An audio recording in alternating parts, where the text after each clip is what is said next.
Hello friends, इस video में हम बात करेंगे बैक्टीरियल ग्रोथ कर्व के बारे में। सिंपल सी बात है, बैक्टीरियल ग्रोथ कर्व का मतलब क्या है कि जब हम किसी बैक्टीरिया को एक सुटेबल मीडियम के अंदर क्या कराते हैं, ग्रोथ कराते हैं। तो ग्रोथ कराते हैं तो उसकी जो ग्रोथ होती है, उस ग्रोथ को मीन्स नंबर ऑफ सेल्स को अगर हम टाइम पीरियड के साथ क्या करते हैं, एक ग्राफ प्लॉट करते हैं, तो जो ग्राफ आता है उसको हम बोलते हैं बैक्टीरियल ग्रोथ कर्व। ठीक है, तो पहली बात बैक्टीरियल ग्रोथ कर्व क्या है, देखो बैक्टीरियल ग्रोथ कर्व। ठीक है,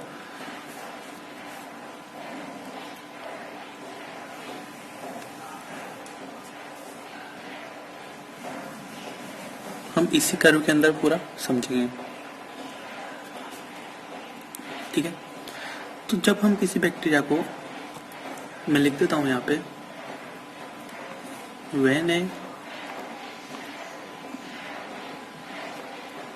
bacterium is seeded means growth कराते हैं, seeded in a suitable medium, suitable medium. ठीक है, तो जो ग्रोथ है बैक्टीरियल, तो जो bacterial cell count versus time period. ठीक है, bacterial cell count versus time period, इसका जो ग्रोथ कर्व होता है या ग्राफ होता है, उसे हम क्या बोलते हैं, बैक्टीरियल ग्रोथ कर्व। क्लियर? देखो सिंपल सी बात है कि अगर हमने क्या किया, ग्रोथ करवाया, तो सबसे पहले क्या होता है, जो सेल्स होती है वो क्या होती है, उसका साइज बढ़ाती है। ठीक है, साइज बढ़ाती है, और साइज के साथ साथ मतलब वो क्या होती है, सेल सबसे पहले क्या होती है कि जो एनवायरनमेंट है उसमें क्या होती है, एडेप्ट होती है। ठीक है, उसको क्योंकि उसको क्या करना है, उसको मल्टीप्लाई करना आगे जा करके, तो वो उसके मल्टीप्लाई करने के लिए जो एंजाइम्स है, ठीक है, और जो उसको सामान चाहिए पूरा, वो क्या करती है, उसको बनाती है। पहले तो साइज बढ़ाती है और क्या करती है, एडेप्ट होती है उसके हिसाब से, एनवायरनमेंट के हिसाब से। ठीक है, इसको हम बोलते हैं लेग फेज। तो पहला क्या है, ये जो है पहला क्या है, लेग फेज, पहला पॉइंट। ठीक है, और ये ग्राफ किस के बीच में प्लॉट कर रहे हैं, हम प्लॉट कर रहे हैं bacterial cell count versus time. Clear? जब उसने क्या किया, तो पहले लेग फेज की हम बात करते हैं। तो लेग फेज में क्या क्या किया, लेग फेज में एक तो वो क्या हुई, एनवायरनमेंट के हिसाब से adaptation, adaptation DAP, sorry spelling गलत हो गई थोड़ी,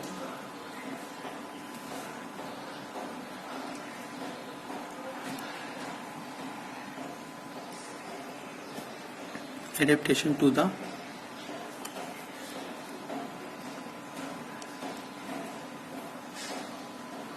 न्यू एनवायरनमेंट। क्लियर? दूसरा क्या हुआ, दूसरा होता है इसके अंदर सेल साइज इंक्रीज होता है। ठीक है, तीसरी बात क्या होती है, तीसरी होती है कि जो एंजाइम्स होते हैं एंड जो मेटाबोलाइट्स होते हैं, उनका फॉर्मेशन होता है। ठीक है, ये काम हो गया, तीन चीज यहाँ पे होती है। फिर आता है, इसने सब काम करके तैयार कर लिया। ठीक है, अब इसको क्या करना है, लगातार इसको सेल डिवीजन करना है। सेल डिवीजन करना है तो ग्राफ कुछ ऐसा आता है। ठीक है, ग्राफ क्या क्या कुछ ऐसा आता है। तो ये जो स्टेप होता है, ये जो फेज होता है, इसको हम क्या बोलते हैं, इसको बोलते हैं लॉग फेज। ठीक है, लॉग फेज भी बोल सकते हो, या आप इसको क्या बोल सकते हो, एक्सपोनेंशियल फेज भी बोल सकते हो। एक्सपोनेंशियल फेज, ठीक है, इसमें लगातार मल्टीप्लाई करती रहती है सेल। ठीक है, सबसे ज्यादा एक्टिव फेज होता है ये वाला, ठीक है, क्योंकि इसमें क्या होगा, कंटिन्यू डिवीजन हो रहा है, तो सबसे ज़्यादा एक्टिव फेज है मैक्सिमम एक्टिव फेज, या फिर जो सेल होती है वो सबसे ज़्यादा एक्टिव होती है इसके अंदर, फेज बोलते हैं, मैक्सिमम एक्टिव सेल बोलते हैं। क्लियर, यहाँ तक बात समझेंगे। फिर क्या होता है कि एक टाइम ऐसा आता है जब इसके पास सब कुछ खत्म होने लगता है, ठीक है, इसने जो बनाया है सामान खत्म होने लगता है, ठीक है, तो क्या होती है, जो सेल होती है एक स्टेशनरी फेज में चल जाती है, ठीक है। स्टेशनरी फेज का मतलब और क्या होता है, सेल के पास सामान भी खत्म होने लग गया, और इसके अलावा क्या होता है, इसके अलावा इसके अंदर क्या होता है, जो मीडिया है इसमें कुछ बैक्टीरिया फेज भी डेवलप होने लग जाते हैं, ठीक है, जो क्या करते हैं इसको, और टॉक्सिन जमा होने लग जाता है, ठीक है। उसके मेटाबोलाइज्म से क्या होता है, सेल क्या कर रही है, मेटाबोलाइज्म कर रही है, मेटाबोलिसिस कर रही है, तो उससे क्या हुआ कि टॉक्सिन का प्रोडक्शन भी होने लग जाता है, तो सेल क्या होती है, मरने लग जाती है। तो ये जो स्टेशनरी फेज होता है, ये जो तीसरा वाला स्टेशनरी फेज होता है, इसमें क्या हुआ,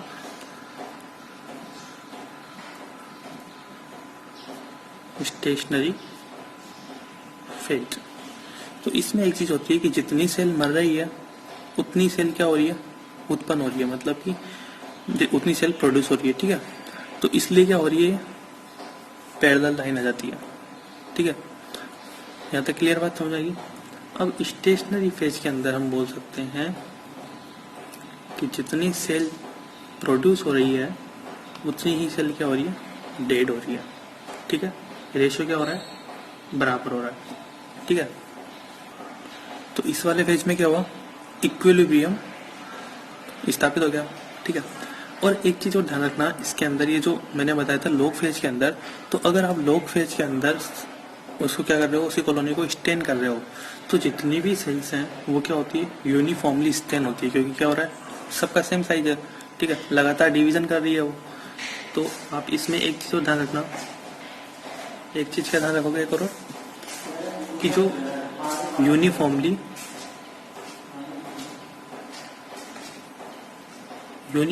स्टेन सेल जो होती है मिलती है हमें, ठीक है। अब यहाँ तक आगे आपके बात समझें, स्टेशनरी फेज। तो स्टेशनरी फेज में क्या हुआ, स्टेशनरी फेज में हम बोल सकते हैं कि जो है न्यूट्रिशंस था उसकी कमी हो गई, टॉक्सिन एंड बैक्टीरियोफेज जमा होने लग गए, toxin and bacteriophage accumulation, toxin और बैक्टीरियोफेज से क्या होना, एक्यूमुलेशन होने लग गया। और एक बात आप यहाँ पे बोल सकते हो कि जो न्यूट्रिएंट्स थे वो भी क्या होने लग गए, खत्म होने लग गए।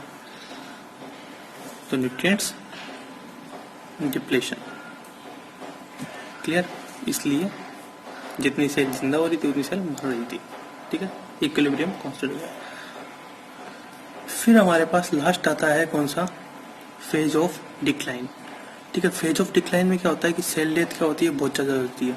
बहुत ज़्यादा कैसे होती है कि सिंपल सी बात है, फेज ऑफ डिक्लाइन के अंदर भी होता है कि टॉक्सिन का प्रोडक्शन ज़्यादा होने लग जाता है, बैक्टीरियोफेज का एक्युमुलेशन ज़्यादा होने लग जाता है, और साथ में क्या होता है कि जो सेल होती है, ठीक है, सेल जो होती है उसकी डेथ किसकी वजह से, ऑटोलाइटिक एंजाइम की वजह से भी होने लग जाती है, ठीक है। इसमें ऑटोलाइटिक एंजाइम एक्ट नहीं करता, बट जो फेज ऑफ डिक्लाइन है, फेज ऑफ डिक्लाइन में क्या होता है, ऑटोलाइटिक एंजाइम भी एक्ट करने लगता है। तो ये क्या है, ये जो चौथा फेज है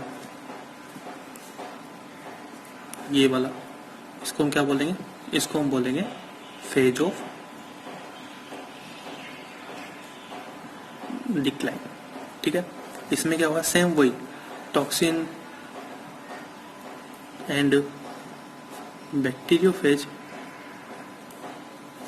toxin and bacteriophage accumulation,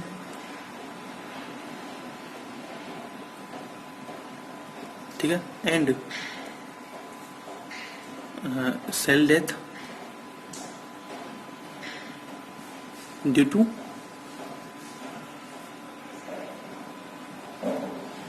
ऑटोलाइटिक enzyme also. Clear? ठीक है, ये हो गया हमारे पास फेज ऑफ डिक्लाइन की बात। अब देखो इसके अंदर मैं कुछ बात बता रहा हूँ, वो हमको याद रखनी है। ठीक है, ये तो समझ में आ गया ना आपको। पहला फेज हो गया, ये दूसरा फेज हो गया, ये तीसरा फेज हो गया, और ये चौथा फेज। चौथे फेज में क्या है, सेल डेथ कुछ ज़्यादा ही होने लग जाती है। क्लियर? अब मैं इसके अंदर कुछ बातें बता रहा हूँ, 4-5 पॉइंट है, वो हमको ध्यान रखने पड़ेंगे। ठीक है, पहली बात देखो, जो लेग फेज है, क्या है, लेग फेज।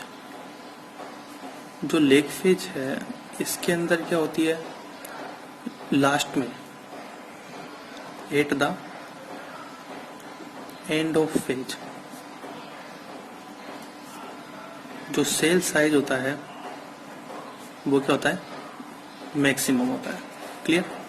दूसरी बात, जो लॉग फेज है या एक्सपोनेंशियल फेज है, उसमें क्या होता है, इसमें सेल का जो साइज होता है,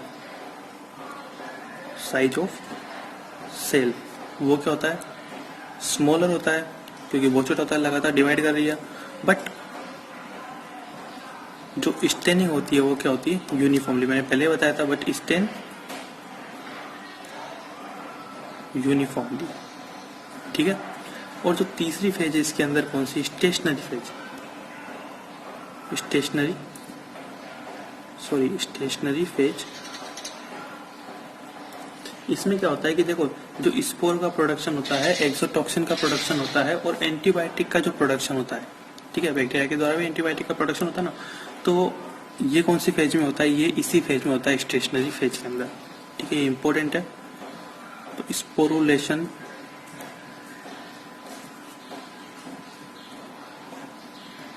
एक्सोटॉक्सिन एंड एंटीबायोटिक, इनका प्रोडक्शन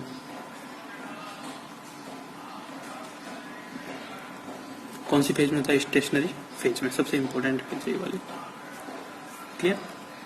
एक चीज और ध्यान रखना कि जो डिक्लाइन फेज होती है ना, इसको हम इनवोल्यूशन फॉर्म भी बोलते हैं। क्या बोलते हैं, involution form.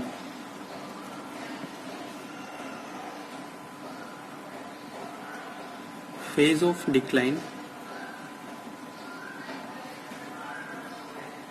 Phase of decline, ठीक है, इनवोल्यूशन फॉर्म।